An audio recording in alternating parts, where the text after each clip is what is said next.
महानुभाव और भक्तिमती देवियों, आइए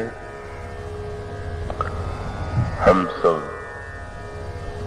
भगवान श्री राम के विवाह में सम्मिलित हों और विवाह की लीला के माध्यम से प्रभु ने जो जीवन के तत्व और सत्य प्रकट किए उसका रहस्य हृदयंगम करने की चेष्टा करें।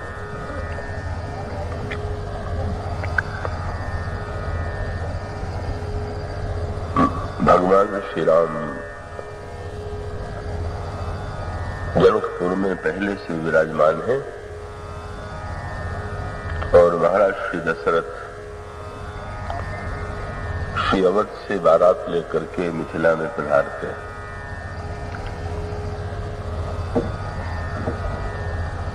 बारात विवाह की तिथि से पहले आ गई थी और मिथिला में आनंद की बाढ़ आ रही थी। अंत में वह मंगलमय दिन आया जिस तिथि को भगवान श्री राम का जनक नंदिनी सीता के साथ विवाह संपन्न हुआ। वह तिथि अगहन शुक्ल पंचमी की तिथि थी। ब्रह्मा ने देवर्षि नारद के द्वारा मुहूर्त निकाल करके भेजा था, पर यहाँ महाराज श्री जनक के ज्योतिषियों ने भी उसी तिथि का निर्णय किया था।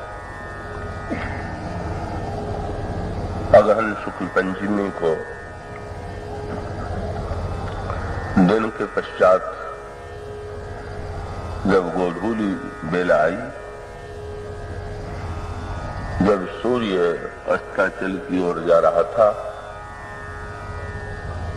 जब गायें जंगल से नगर की ओर लौट रही थी,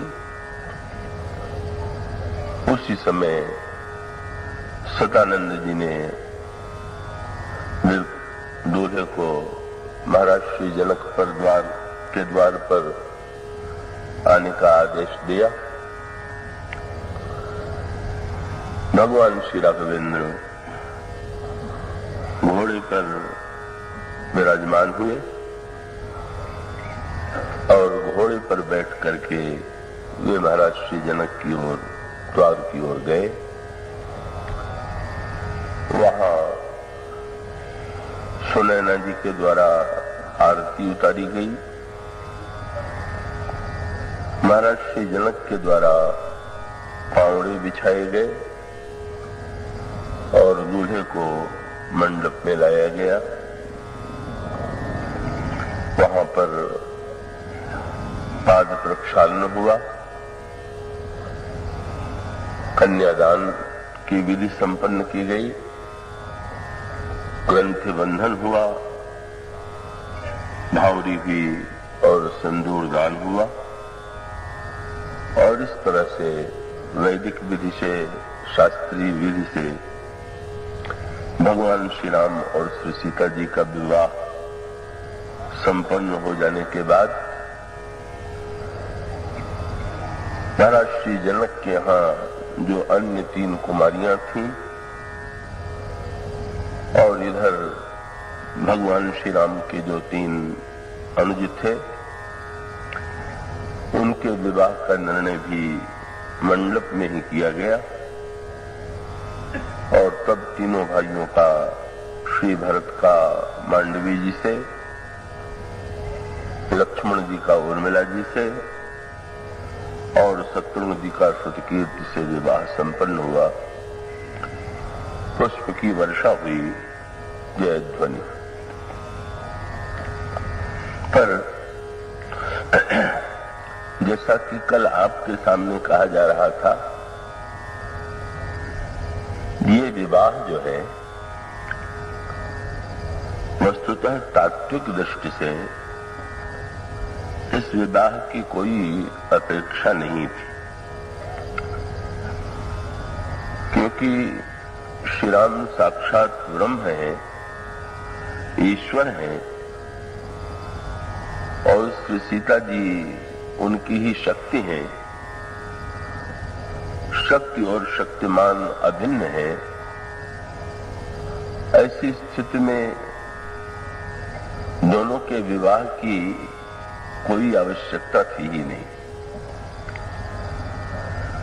फिर भी यदि विवाह की विधि संपन्न की गई,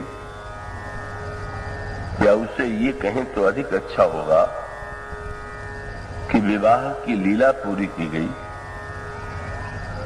तो उस लीला में कुछ रहस्य थे कि ये दोनों ही पक्ष जो हैं, न तो श्री राम का श्री सीता जी से कभी वियोग होता है,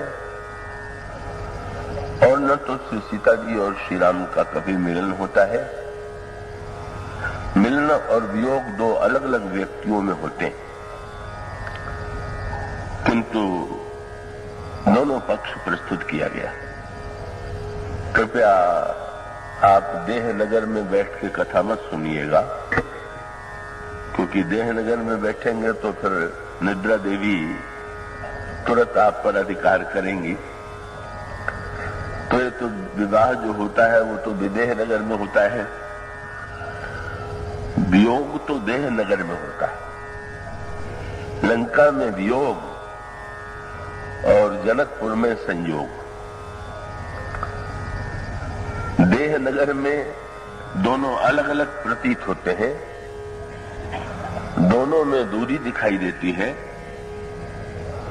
और विदेह नगर में दोनों के मिलन की अनुभूति होती है।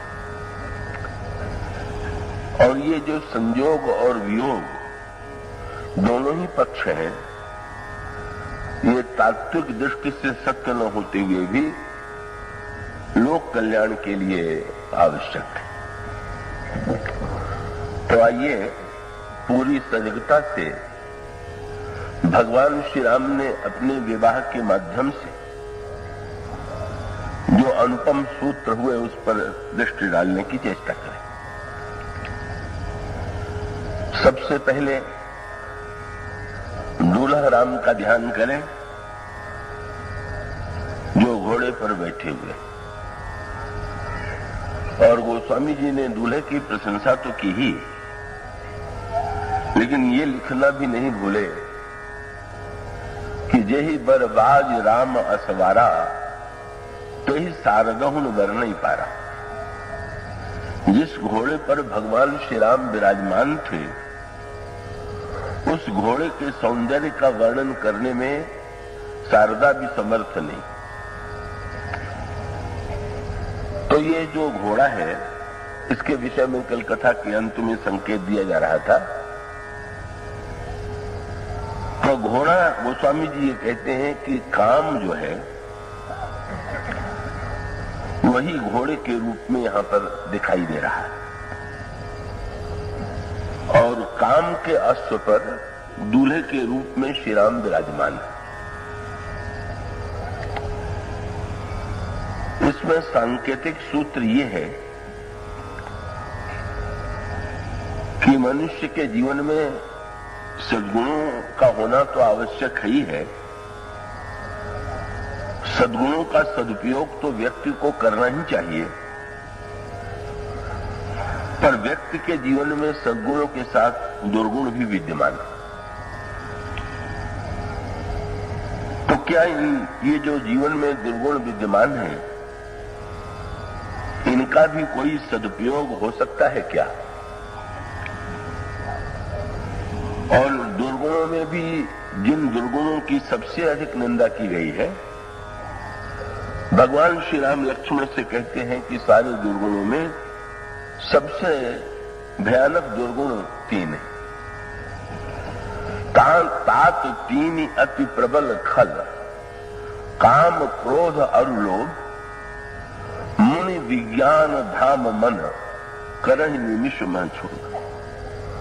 बड़े बड़े विज्ञान धाम मुनि भी इन विकारों के द्वारा असंतुलित दिखाई देते हैं। तो ये विवाह प्रसंग क्या है? इसमें 3 जो विकार कहे जाते हैं, तीनों का सदुपयोग है। इसका अभिप्राय यह है कि यदि हम चाहें तो इन दुर्गुणों के द्वारा अपना सर्वनाश कर सकते हैं, पर इन दुर्गुणों के सही सदुपयोग से, सही दिशा में इन दुर्गुणों को मोड़ देने से दुर्गुण भी जीवन के लिए परम कल्याणकारी हो जाते हैं। तो ये जो 3 विकार हैं, इन तीनों की प्रवृत्ति जो है जिस काल में है उससे उसको मोड़ना। तो ये आप ध्यान से देखें, क्रोध का संबंध भूतकाल से होता है। कोई घटना हो गई और हमें वो अच्छी नहीं लगी तो हमें क्रोध आता है। तो क्रोध का संबंध भूतकाल से, और काम का संबंध जो है वो वर्तमान से। कहीं कोई आकर्षक सौंदर्य दिखाई पड़ा, उसके प्रति आकर्षण हुआ, उसको पाने की लालसा जागृत हुई। इस तरह से ये काम जो है वर्तमान से जुड़ा हुआ है। और ये जो लोभ है ये भविष्य से जुड़ा हुआ है। इतना लोभ क्यों कर रहे हैं भाई? बोले आगे क्या होगा। भविष्य की चिंता से व्यक्ति ने लोभ को जोड़ दिया, वर्तमान के आनंद से व्यक्ति ने काम को जोड़ दिया, और भूतकाल से व्यक्ति ने क्रोध को जोड़ दिया।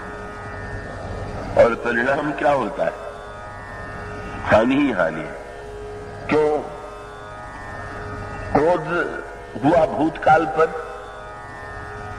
और वो वर्तमान में हो रहा है, तो भूतकाल तो बुरा हो ही गया था, वर्तमान भी बुरा हो रहा, वर्तमान और नष्ट हो रहा। जो घटना घट गई, जब हम उस पर क्रोध करते हैं तो परिणाम होता है कि हमारे वर्तमान काल में भी शोक की सृष्टि होती है। मुझे वृंदावन में एक आदरणीय पंडित जी थे, उनकी बात नहीं भूलती है। वे सुरुचि के बड़े प्रेमी थे और भोजन आदि में भी वे सौंदर्य और स्वाद दोनों चाहते थे, और किसी वस्तु की कमी उन्हें अच्छी नहीं लगती थी। पर उनका एक बड़ा विचित्र स्वभाव था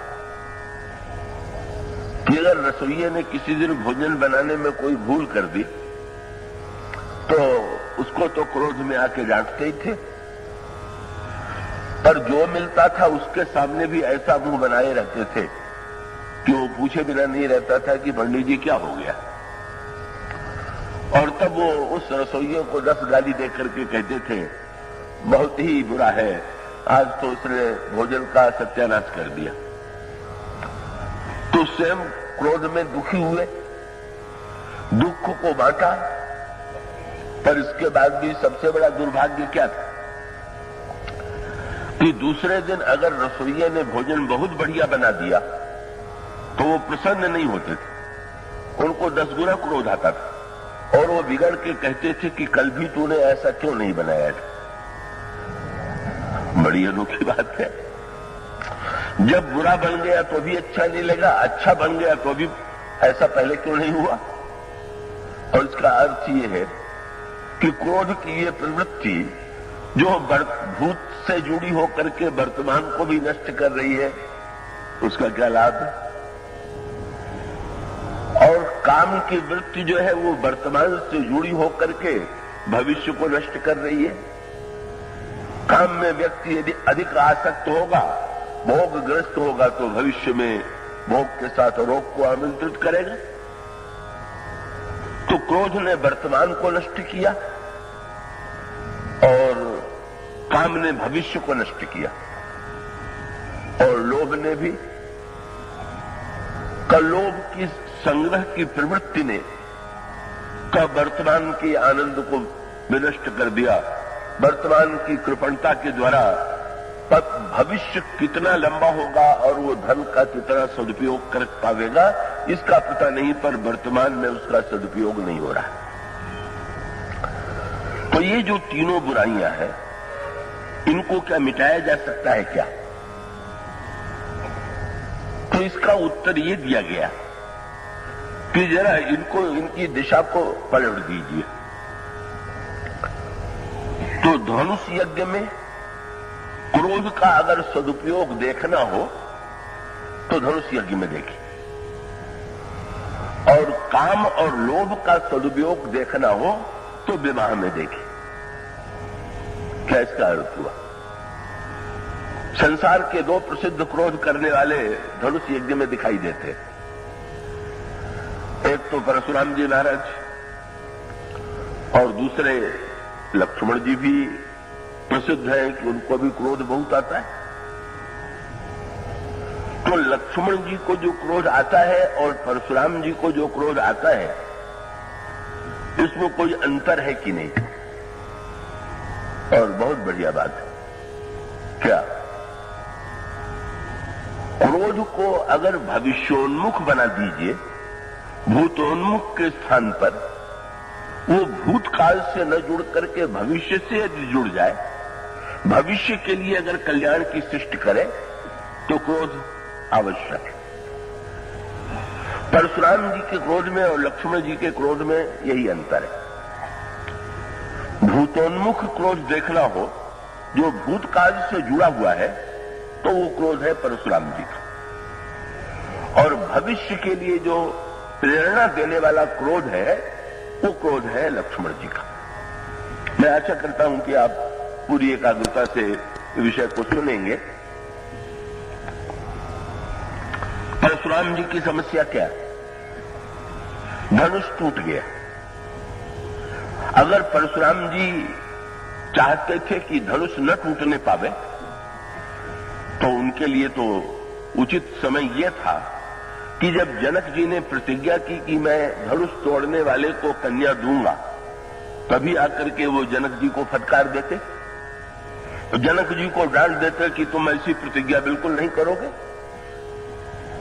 जब सारे संसार के राजा एकत्र हुए तब परशुराम जी सभा में आकर के कह सकते थे कि कोई धनुष नहीं तोड़ेगा, लेकिन वो नहीं आए। क्यों? उन्होंने अपनी कल्पना में ये मान लिया कि प्रतिज्ञा से क्या होता है, ये एकत्र होने से क्या होता है। भगवान शंकर का धनुष तो कोई तोड़ ही नहीं सकता, ये उन्होंने अपने मन में कल्पना में मान लिया।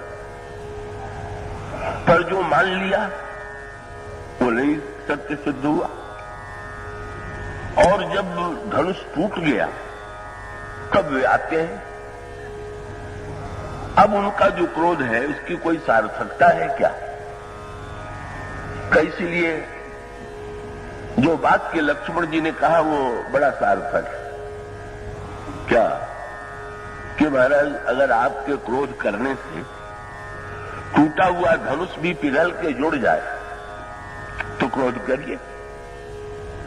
लेकिन बड़े आश्चर्य की बात है कि आप जानते हैं कि धनुष जो टूट गया अब वो जोड़ने वाला नहीं। तो महाराज वाक्य कितना सुंदर है। क्या टूट चाप नहीं जुरी ही दिशाने, तब बैठी होई ही पाए पिराने। धनुष तो टूट ही गया, अब अपना पैर मत तोड़िए। आप व्यर्थ इतना कष्ट, पैर पटक रहे हैं, कष्ट उठा रहे हैं, तो महाराज जो टूट गया उसे टूट जाने दीजिए, पर जो टूटा हुआ नहीं है उसको तो बचाइए। तो परशुराम जी के क्रोध की निरर्थकता यही है कि वे उस बात पर क्रोध कर रहे हैं, विचित्र कार्य कर रहे हैं। जिस पर क्रोध कर रहे हैं उस पर भी क्रोध नहीं करना चाहिए। जिस वस्तु के लिए क्रोध कर रहे हैं वो भी ठीक नहीं है, और जिस मात्रा में क्रोध कर रहे हैं ठीक नहीं। ये इन तीनों का बड़ा संबंध है। तो क्रोध किस पर करना चाहिए और किस पर नहीं करना चाहिए। क्रोध कर रहे हैं जनक पर, क्रोध कर रहे हैं धनुष तोड़ने वाले पर, मानो साक्षात ईश्वर पर, क्रोध कर रहे हैं लक्ष्मण जी पर, मानो जीव के आचार्य पर। तो इन पर तो क्रोध नहीं करना चाहिए। क्रोध तो आना चाहिए बुराइयों के ऊपर। किसी ने, नारद जी के प्रसंग में बात आती है ना, कि नारद जी ने जब काम को जीता और काम उनको प्रणाम करके चला गया, तो नारद एकांत में अपने कार्य का मूल्यांकन करने लगे कि जितना बड़ा काम मैंने किया है, क्या इतिहास में मुझसे पहले किसी ने किया है। और तब शंकर जी का नाम उनको उनके ध्यान में आया। पर उन्होंने तुलना जब की शंकर जी से अपनी, तो उन्होंने ये लगा कि पलड़ा मेरी ही ओर भारी है। क्यों? शंकर जी ने काम को जीत लिया पर उनको क्रोध आ गया, उन्होंने काम के ऊपर क्रोध किया। और मैं इतना महान हूं कि मैंने काम को भी जीत लिया और काम पर क्रोध भी नहीं किया, तो वो एक विकार के विजेता है और मैं दो विकार के। सो बाद में क्या पता चला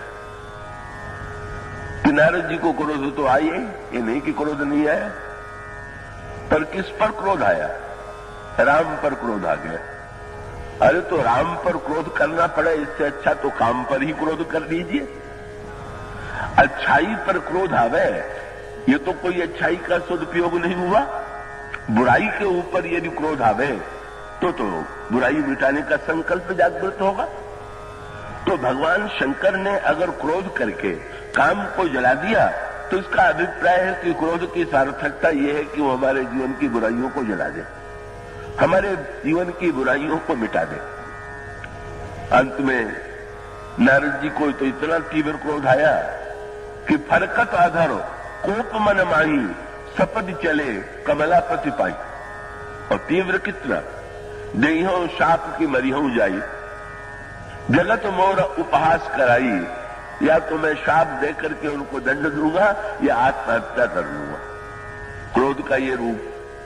तो भी क्रोध का वो रूप, क्रोध किस पर करना चाहिए? अन्याय के ऊपर क्रोध करना, बुराई पर क्रोध करना, इन पर क्रोध करना क्रोध की सार्थकता हो सकती है। पर अगर ईश्वर पर ही हमें क्रोध आने लगे, अगर हमें आचार्य पर ही क्रोध आने लगे, अगर हमें ज्ञानी के ऊपर ही क्रोध आने लगे, तो एक तो परशुराम जी का क्रोध विचित्र बात। रावण के ऊपर परशुराम जी को कभी क्रोध नहीं आया।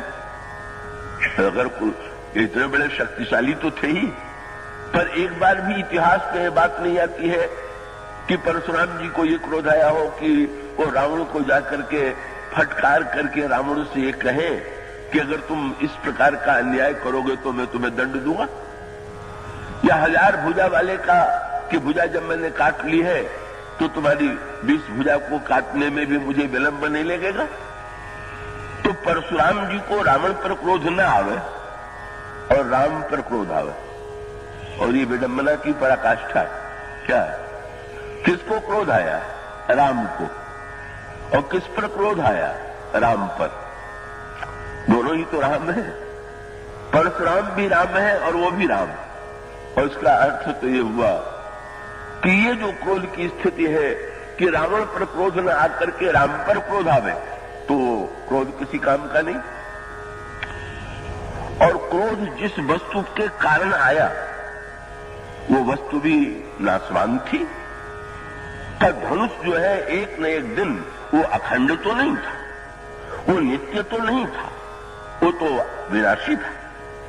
और ऐसी परिस्थिति में जो खंडित होने वाली वस्तु है, जो अविनाशी वस्तु नहीं है, उसके विनाश पर क्रोध करना ये भी क्रोध की निरर्थकता है।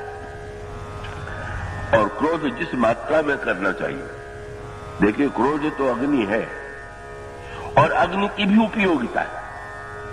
कौन ऐसा घर होगा कि जिसमें आग न जलाई जाती हो? पर घर के एक कमरे में आग जलाई जाए तो आग उपयोगी, और पूरे घर में आग लग जाए तो फिर सर्वनाश हो ही गया। इसी प्रकार से हृदय के कोने में क्रोध की आग जलाइए और कुछ पकाइए तो ठीक, पर क्रोध की मात्रा परशुराम जी में कितनी आ गई और किस बात पर आ गई? गोस्वामी जी ने कहा लक्ष्मण जी बार बार मुस्कुरा देते और लक्ष्मण जी की मुस्कुराहट देख करके परशुराम जी को क्रोध आ रहा, और कितनी मात्रा में आ रहा है? गोस्वामी जी ने व्यंग्य किया, हसत देखी रिस नख सिख व्यापी, नाखून से लेकर के चोटी तक। और उसका अर्थ तो पूरे घर में ही आग लग गई, अंतःकरण में पूरे चरण से लेकर के शिखा तक आग लग जाना। मनो न क्रोध की मात्रा ठीक थी, न क्रोध का पात्र ठीक था, और न तो कोई क्रोध की सार्थकता थी। ये जो क्रोध है, इतना बड़ा व्यक्ति भी अगर इस प्रकार का क्रोध करे तो क्रोध किसी काम का नहीं। और दूसरी ओर लक्ष्मण जी का जो क्रोध है वो तो बहुत ही उपयोगी है। लक्ष्मण जी का क्रोध यदि न होता तब तो अनर्थ ही हो जाता। क्यों? लक्ष्मण जी तो शांत बैठे हुए, लेकिन जब महाराज श्री जनक ने निराशा भरा भाषण दिया, जब महाराज श्री जनक ने ये कहा कि तजहु आस निज निज गृह जाहू, लिखा न विधि वैदेही विबाहू, सुकृत जाई जो पन परिहरऊ, कुंवरी कुंवारी रहे का करऊं, जो जनत्यूं भट्ट बिल भुई भाई, तो पन करी होत्यूं न हसाई। लक्ष्मण जी में क्रोध आ गया, इतना संतुलित क्रोध है। परशुराम जी के प्रसंग में भी धनुष टूटने के पहले भी लक्ष्मण जी के क्रोध का संतुलन देखिए, और धनुष टूटने के बाद भी लक्ष्मण जी के क्रोध का संतुलन देखिए। क्या कितनी गर्जना, ऐसा ओजस्वी भाषण लक्ष्मण जी ने दिया कि लखन सकोप बचन जब बोले, डगमगानी मही दिग्गज डोले। सारा ब्रह्मांड कांपने लगा, ऐसा क्रोध किया। पर विलक्षण संतुलन है। जो क्रोध के आवेश में होता है वो रुक थोड़ी पाता है। लेकिन गोस्वामी जी ने क्या कह दिया, लगा कि इतने तीव्र क्रोध में है कि किसी की बात नहीं सुनेंगे। लेकिन भगवान राम ने एक वाक्य भी लक्ष्मण से नहीं कहा। क्या किया? सैन ही रघुपति लखन निवारे। भगवान ने धीरे से नेत्र उठाया और लक्ष्मण जी की ओर देखा, बस, और प्रेम समेत निकट बैठा रहे।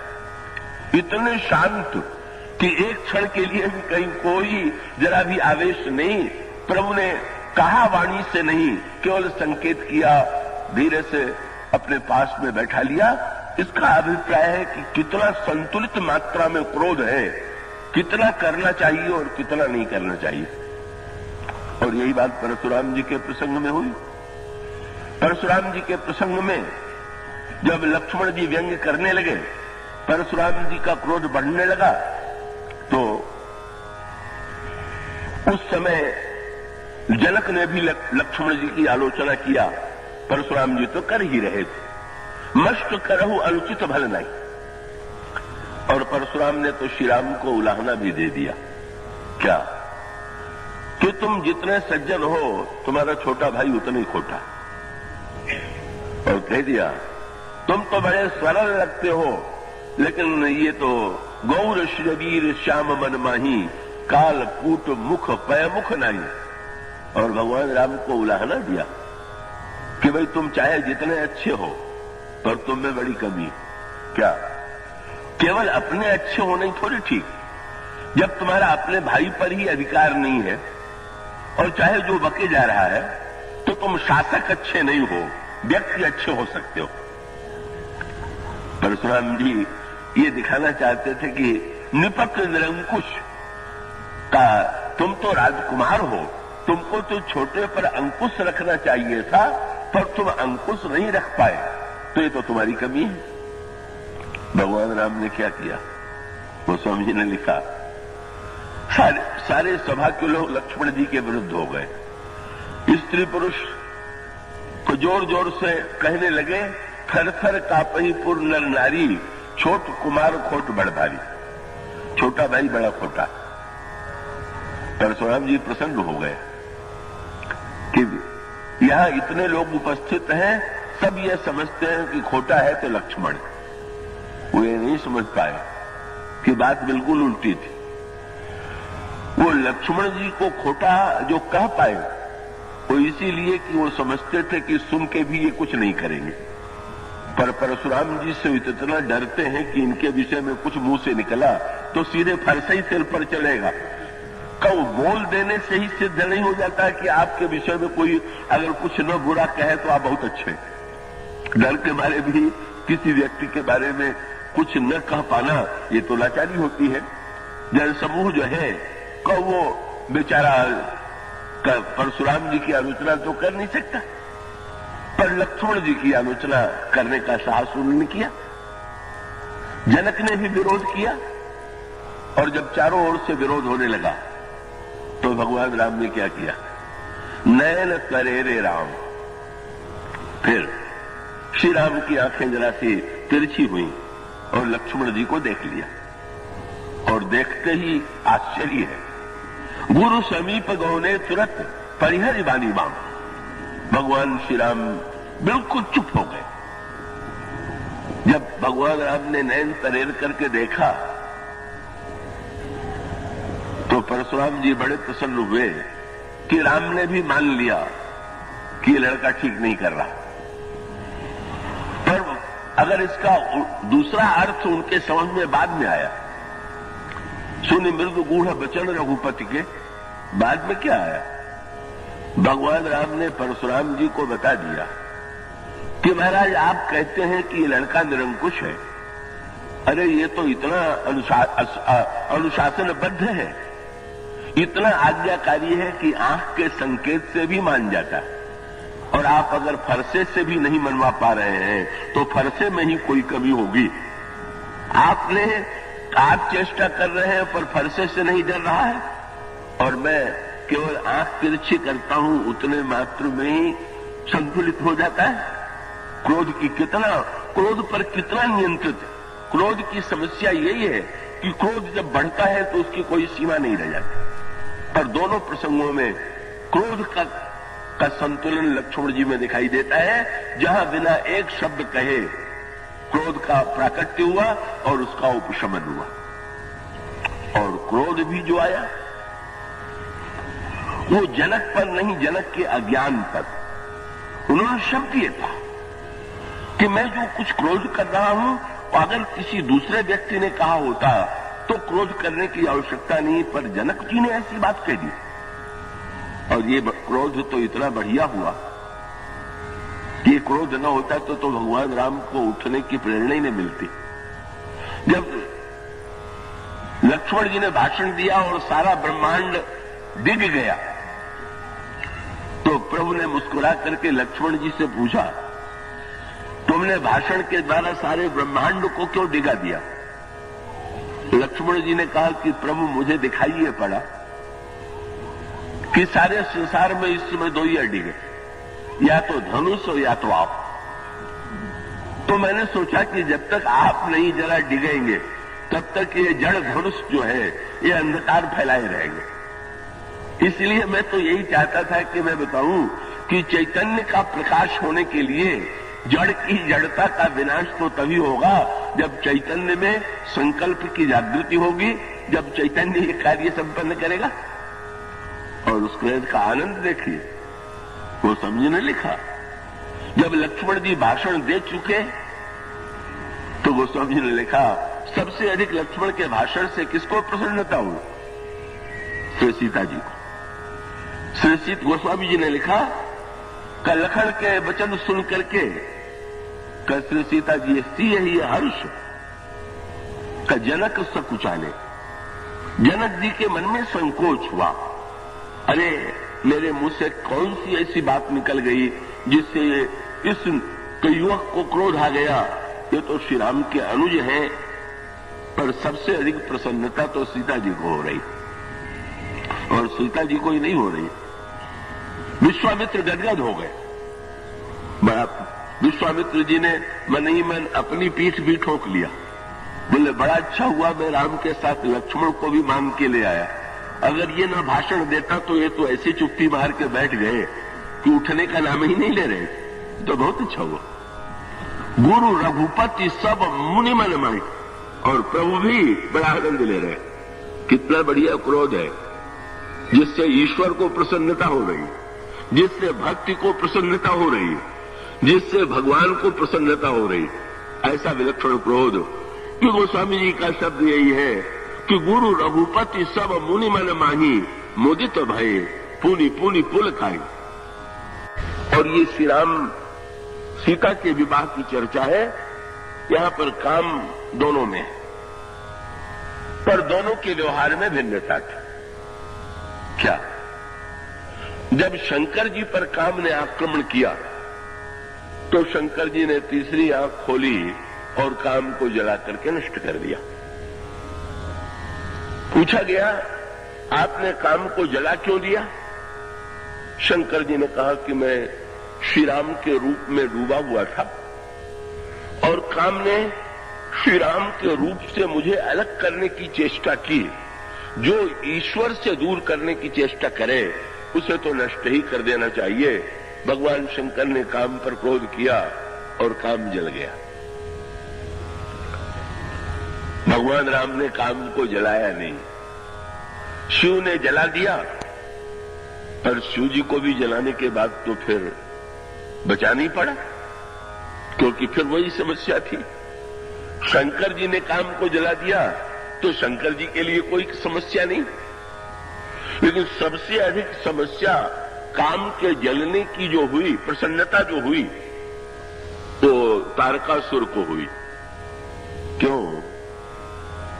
इसका एक बड़ा सूक्ष्म अर्थ है, पर आप उसको चैतन्यता से सुनेंगे। महापुरुष को निष्काम होना चाहिए किस काम? तो महापुरुष तो निष्काम ही होते हैं। शंकर जी ने काम को जला दिया तो इसका अर्थ है कि वो निष्काम है। लेकिन श्रेष्ठ लोगों की निष्कामता कभी कभी लोक के लिए बड़ी अनर्थकारी होती।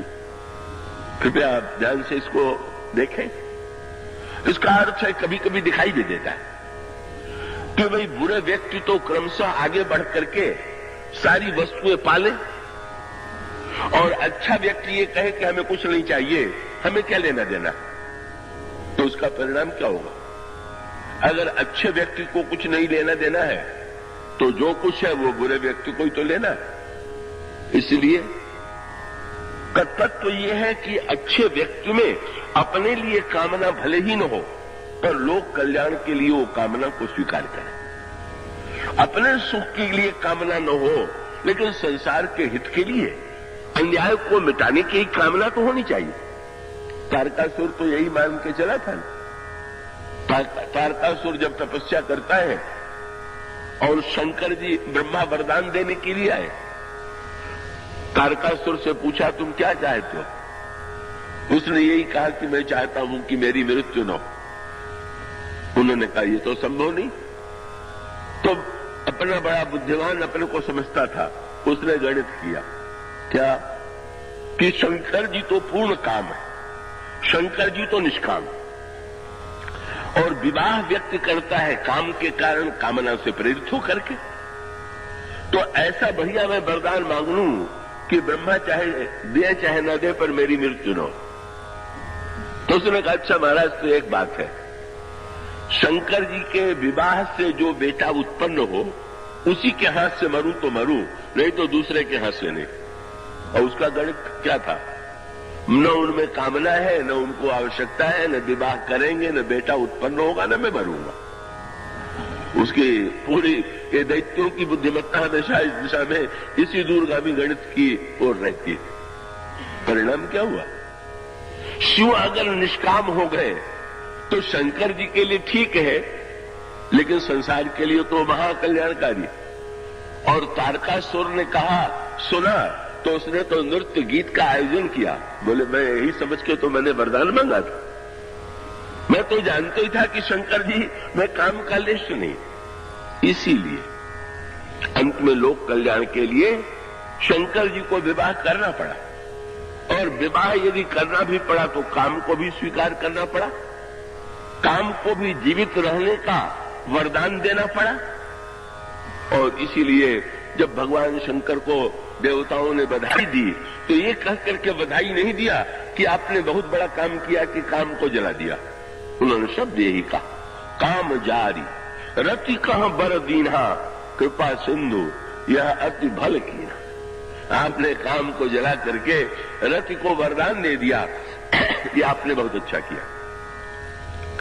तब भगवान शंकर ने पहले काम को जलाया और उसके बाद काम की पत्नी रति को, और शंकर जी का क्रोध भी बिल्कुल संतुलित। क्या जिस क्रोध, जिस तृतीय दृष्टि के द्वारा सारी सृष्टि का प्रलय हो जाता है, का जब भगवान शंकर ने उस क्रोध का उपयोग किया तो कितना संभाल के किया। आम के ऊपर, आम की डाली के ऊपर काम बैठा हुआ था। शंकर जी ने देखा, सौरभ पल्लव मदन विलोक भयउ कोप कंपेउ त्रैलोका। शंकर जी को क्रोध आया तो सारा संसार कांपने लगा, अब हम लोग गए। लेकिन शब्द क्या आता, तब शिव तीसर नैन उघारा चितवत काम भयउ जरि छारा। तीसरी आंख तो खोल दी, पर संसार के जलने की बात तो दूर रही, आम का वृक्ष भी नहीं जला। आम के वृक्ष की एक पत्ती भी नहीं जली, एक डाल भी नहीं जली, काम जल गया।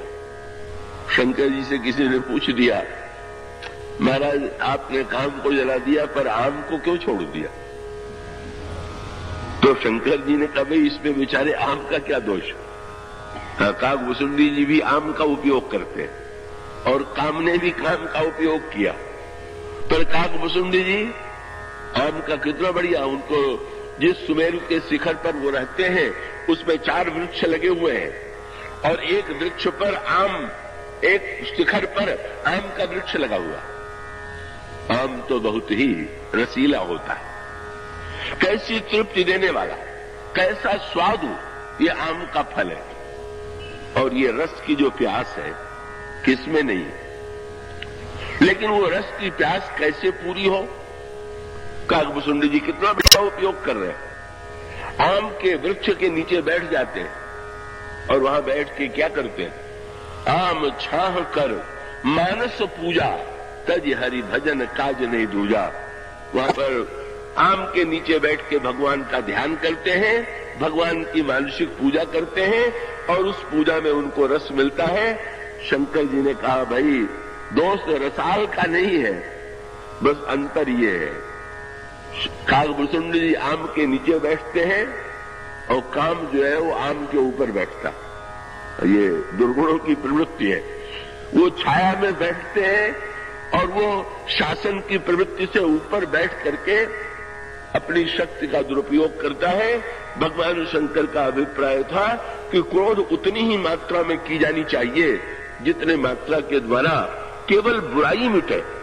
जैसे एक शल्य चिकित्सक छुरी का भी प्रयोग करता है, पर उसकी विशेषता यही है कि वो छुरी का प्रयोग उतनी ही मात्रा में करता है जितना अंग काटना चाहिए। शरीर की रक्षा के लिए जितना आवश्यक है उतना ही प्रयोग करता है। यही शंकर जी के काम क्रोध की विशेषता थी। पर रति आ गई और रति ने आकर के भगवान शंकर को उलाहना दिया। रति ने भगवान शंकर से कहा, महाराज आपने मेरे पति को जला दिया तो मुझे भी जला देते। भगवान शंकर ने कहा, नहीं तुम्हारा क्या दोष और मैं तुम्हें क्यों जला देता। तुम तो रति हो और सारे संसार के भक्ति जो काम को नापसंद करते हैं वो भी रति को पसंद नहीं करते।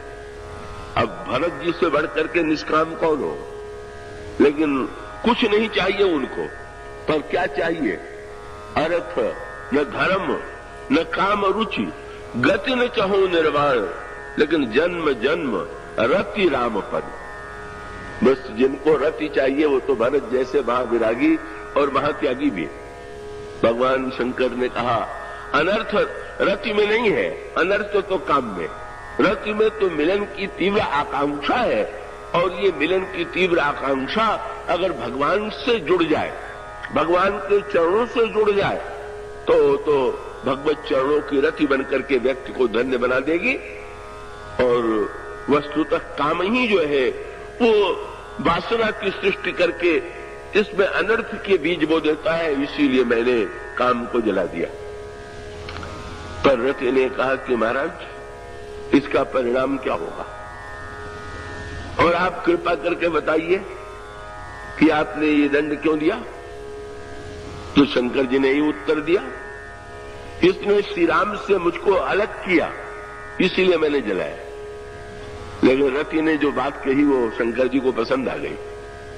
रति ने कहा, महाराज हमारे पति ने संसार में चाहे जितनी भूल की हो, पर आपके ऊपर जब हृदय पर बाण चलाया तो मैं समझता हूं कि मेरे पति ने सबसे बड़ी सेवा किया। क्या?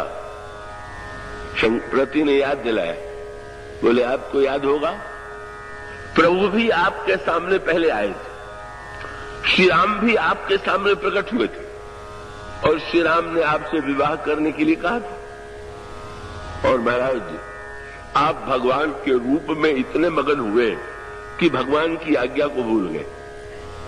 तो मेरे पति ने बाण चला करके तो भगवान की आज्ञा की केवल याद दिलाई कि विवाह कर लीजिए, तो हमारे पति को पुरस्कार मिलना चाहिए कि दंड मिलना चाहिए। सो तुरंत प्रसन्न हो गए।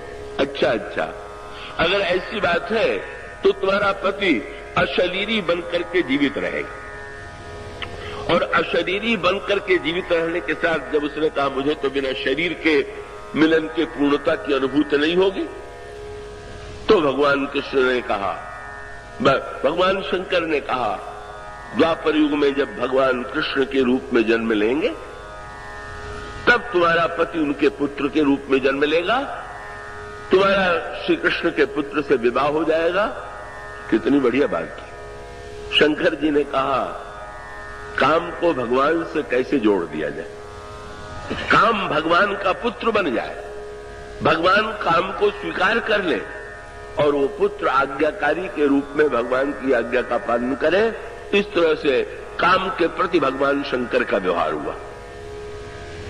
भगवान राम, यह भी अनोखी बात, यहां पर भी काम आया, और काम जैसे शंकर जी पर आक्रमण करता है, श्री राम पर भी वो आक्रमण करने के लिए आया। आपको याद होगा, आपने पढ़ा होगा, उस वाटिका में जिस समय श्री सीता जी सखियों के साथ चली, उनके हाथों का कंकण, उनके कट की करधनी, उनके चरणों का नूपुर बजने लगा, और वो आभूषणों की ध्वनि श्री राम के कानों में गई।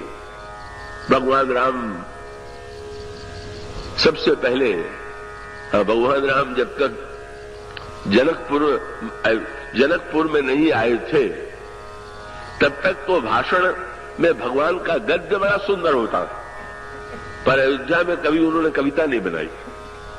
ये सबसे पहले अगर कवि बने तो जनकपुर में बने, और जनकपुर में भी मिथिला की जनकपुर की वाटिका में बने, और वहां भी सीता जी के आभूषणों की ध्वनि सुनकर भक्ति देवी जब रस का संचार करती हैं तो ब्रह्म में रस का जागरण होता है, और उस रस की अनुभूति के काव्य के रूप में प्रकट हो गई। भगवान ने श्रोता किसको बनाया?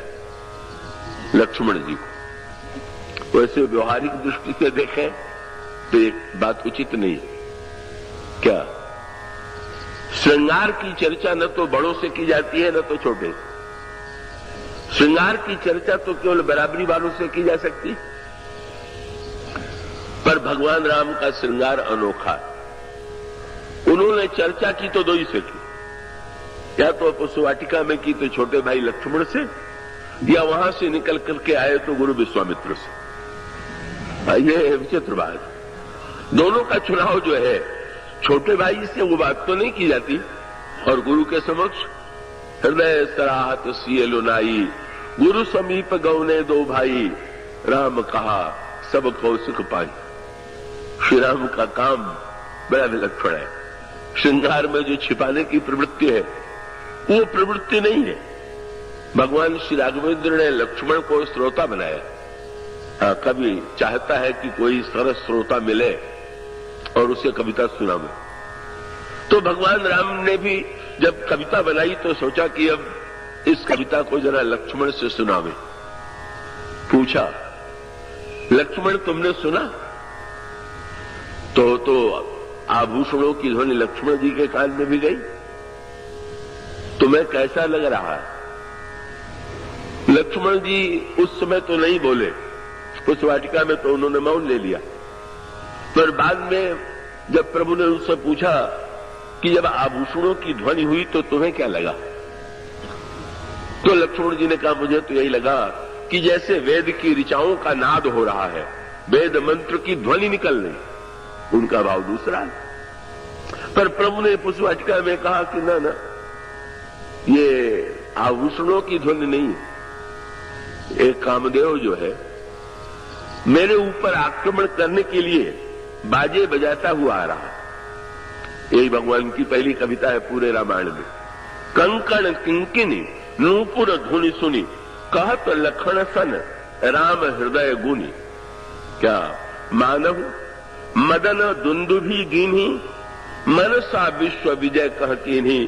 लक्ष्मण काम ने ये सोचा कि अलग अलग लोगों को हराने के स्थान पर राम को यदि हरा दे तो राम तो विश्व रूप है, राम के हारने का अर्थ विश्व को हराना।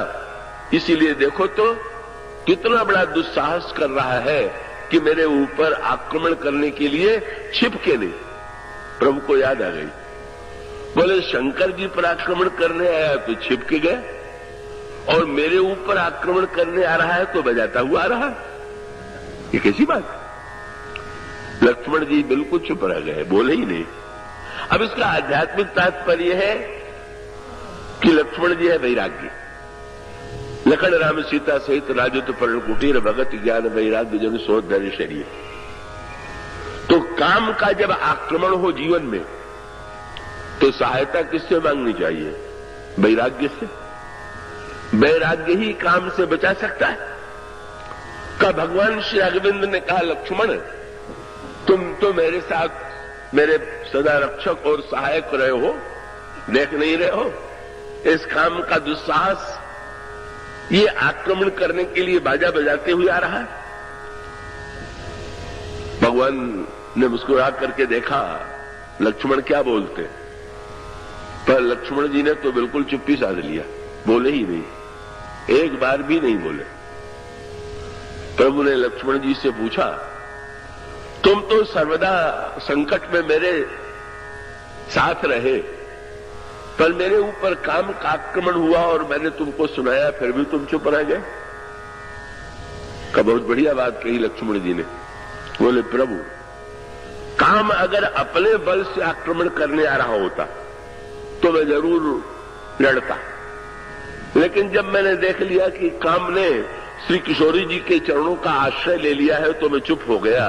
बोले अब इस आक्रमण में तो आप हार जाए तो ही ठीक है, इसमें आपकी विजय में कोई शोभा नहीं।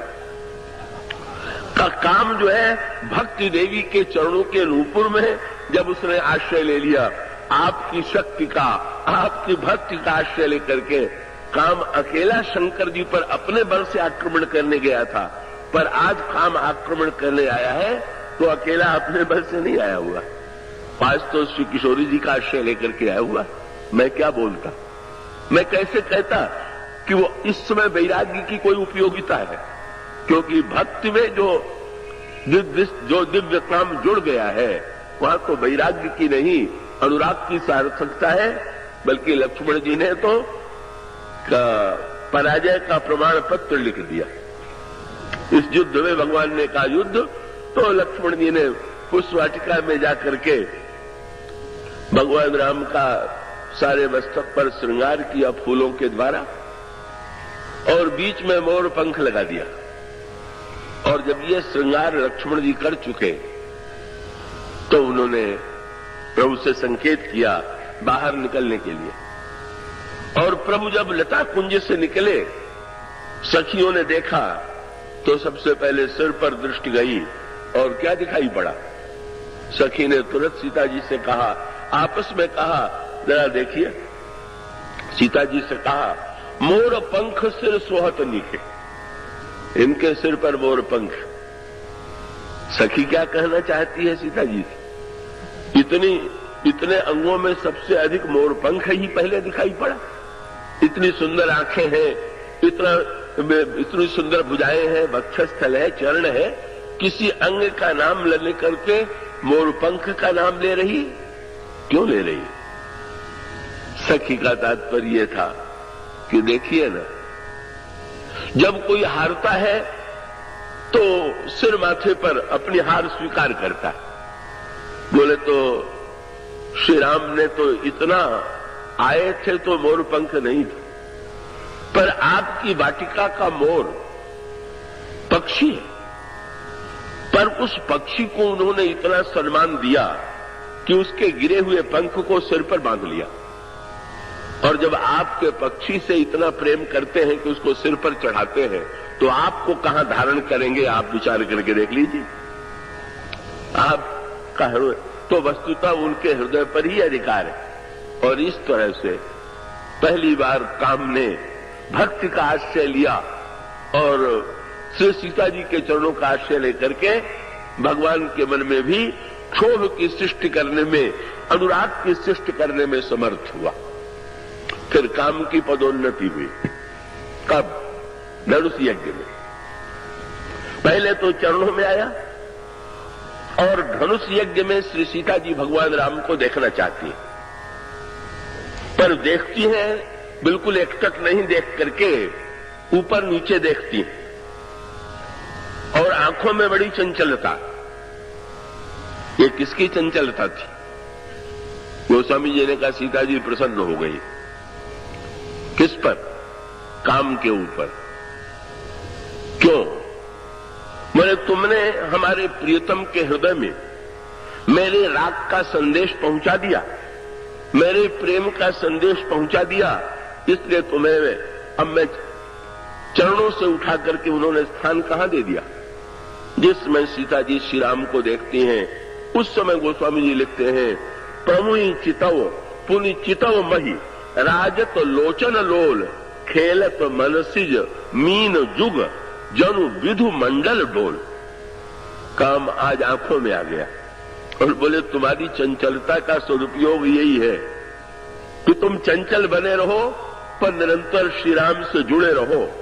मानो अब जो है, पहले काम चरणों में आश्रय लेता है और अब काम जो है वो दृष्टि मिल गई कि काम तो सुंदरता कोई खोजता है ना।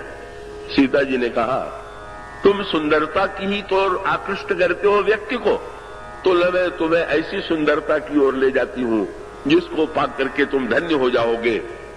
सो काम ने पहले चरणों का आश्रय पाया और बाद में नेत्रों का। और जब इतनी उन्नति सीता जी ने दे दिया तो भगवान ने घोड़े को, बस जब घोड़ा बन के आ गया, जब दूल्हा चला तो काम घोड़ा बन करके आ गया। और भगवान श्री राम ने मुस्कुरा करके बोले जब भक्ति देवी ने तुम्हें इतना महत्व दे दिया तो अब तो तुम मेरे वाहन हो, अब तो मैं तुम पर बैठूंगा।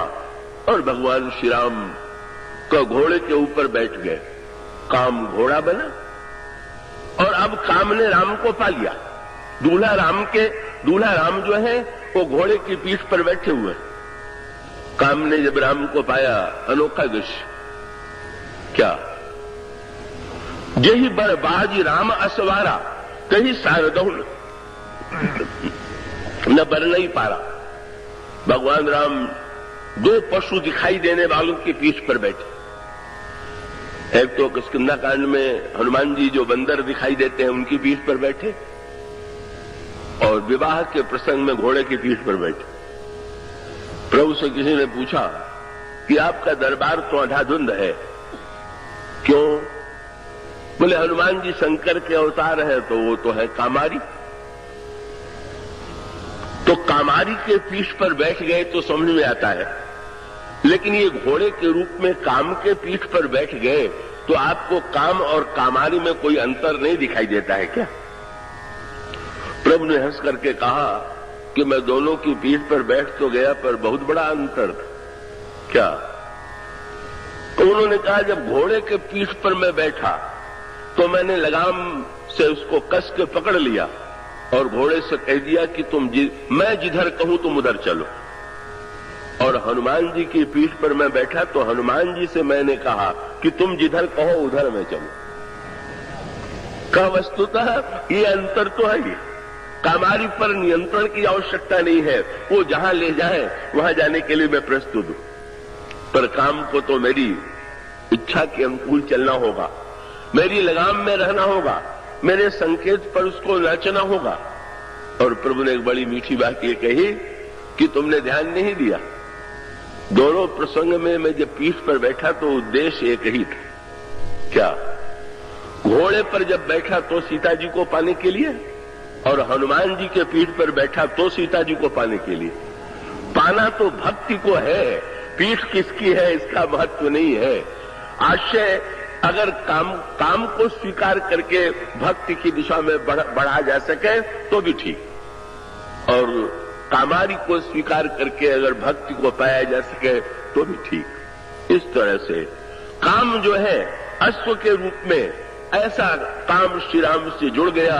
जन वाजु वेश बनाई मन सिज, राम हित अति सोहई, आपने बय बल रूप गुणगति सकल भुवन विमोहई, जगमगत जीन जराव ज्योति सुमोति मानिक मन लगे, किंकिन ललाम लगाम ललित विलोक सुर नर मुन ठगे। जब भगवान ने उसकी लगाम पढ़ करके नचाना प्रारंभ किया, भक्त लोग बड़े प्रसन्न हो गए। बोले, प्रभु काम ने सारे संसार को नचाया, पर आज आप उसको नचा रहे हैं, इससे बढ़िया कोई दृश्य नहीं हो सकता है। ये विवाह में काम की सार्थकता है। अब बाकी बातें कल आपके सामने रखी जाएंगी, आज समय हो चुका है। बोलिए।